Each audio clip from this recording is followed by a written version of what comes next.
Hey everyone, it's Wednesday, time for Wisdom Wednesday. Hope you're doing well. And it's hump day, so we're halfway through the week. Today I want to talk to you about metabolic flexibility, the ability to use different substrates or different fuels, if you will, to create energy. And it's really important to be flexible in being able to switch back and forth from glucose to ketones or essential fatty acids, or a fat burning, if you will, for energy, because there are times that you either want to lose weight or you want to feel well. And if you can flexibly move between these different types of substrates, then you will be much more successful at either achieving healthy weights or just feeling really good.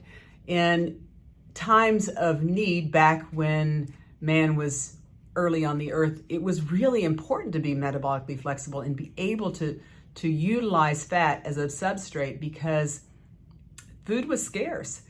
You know, today we just don't have that scarcity. In fact, everybody is overfueled and lots of storage of fat.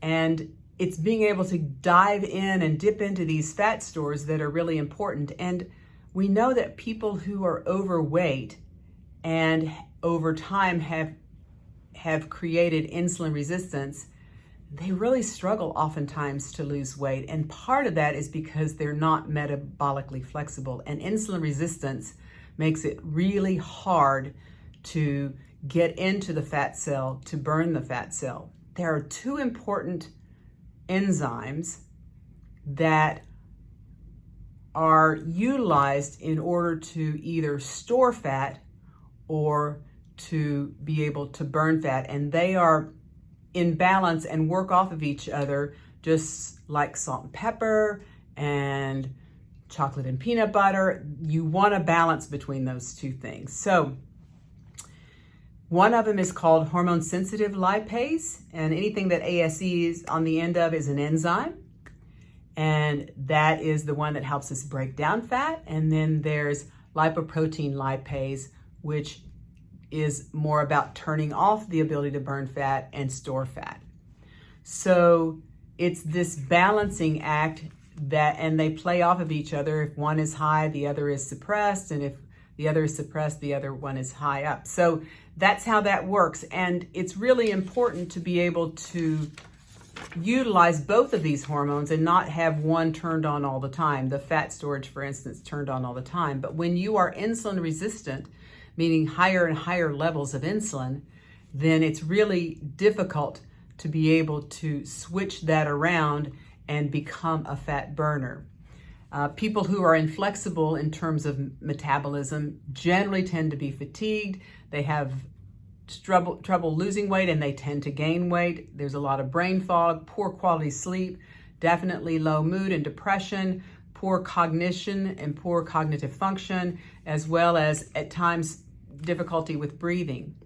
And if you get into this inflexible aspect of being able to improve your metabolism, it's really important to turn around this insulin resistance before you can really even lose weight. There are people who are so insulin resistant that even going on a keto diet, for instance, where it's very, very low carb, still struggle with losing weight because of this balance between these two enzymes and the fact that insulin resistance just keeps it very difficult to get into these fat stores.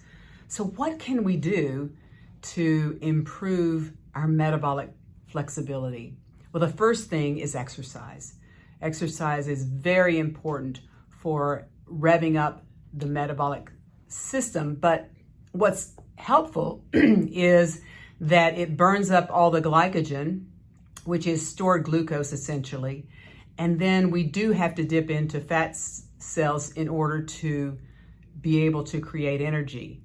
But it may take time, especially if you are insulin resistant, before you can even, through exercise, begin to find that you can burn fat. They've shown studies that people who are very flexible can go in and do massive amounts of cardio and burn that fat, because they even go, say, to the gym to start an exercise program or start their cardio, and all their glycogen stores are gone.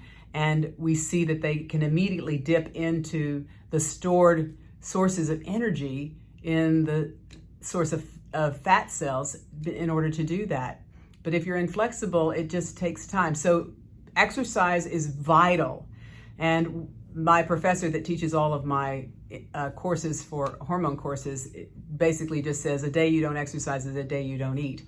So whatever you do, even if it's just 10 minutes of walking after a meal, you're going to have much better ability to drive to drive glucose into cells and become more sensitive to insulin, just because you're able to utilize that as a burning source and as a source of utilization of that glucose. You've just got to use it up because we've been overfilling the system and saturating the system. And once you saturate both the liver and the muscles, it all goes to fat cells.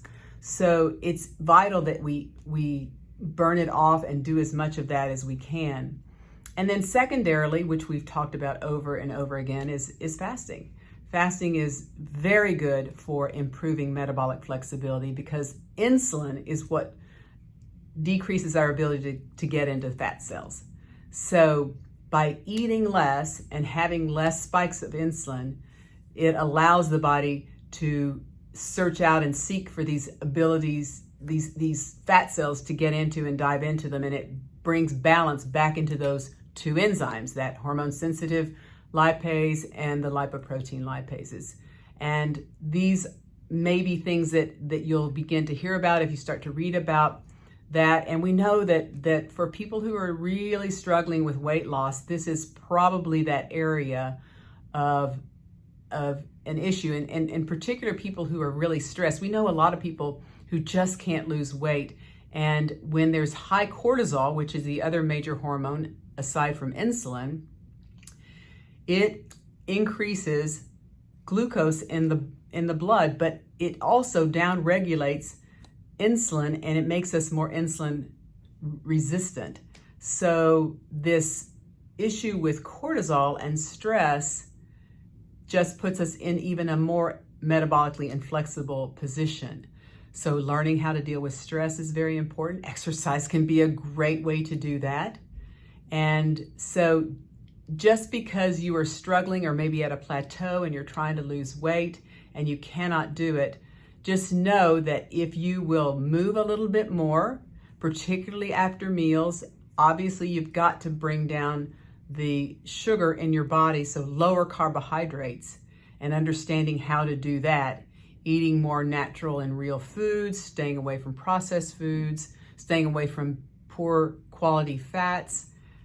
All of these things will help improve metabolic flexibility.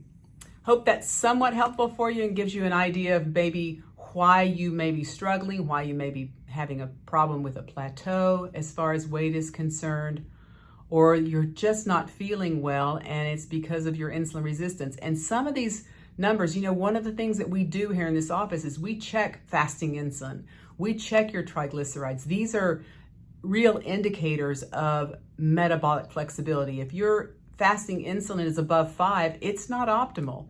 If your triglycerides are over 100, it's not optimal, and honestly, probably should be less than 50. And this tells us that either there's more carbohydrate coming in, or stress levels are so high that it's creating more sugar or glucose in the bloodstream that are making these numbers look abnormal as well. So if you need any help with this or have any questions, please reach out, let us know.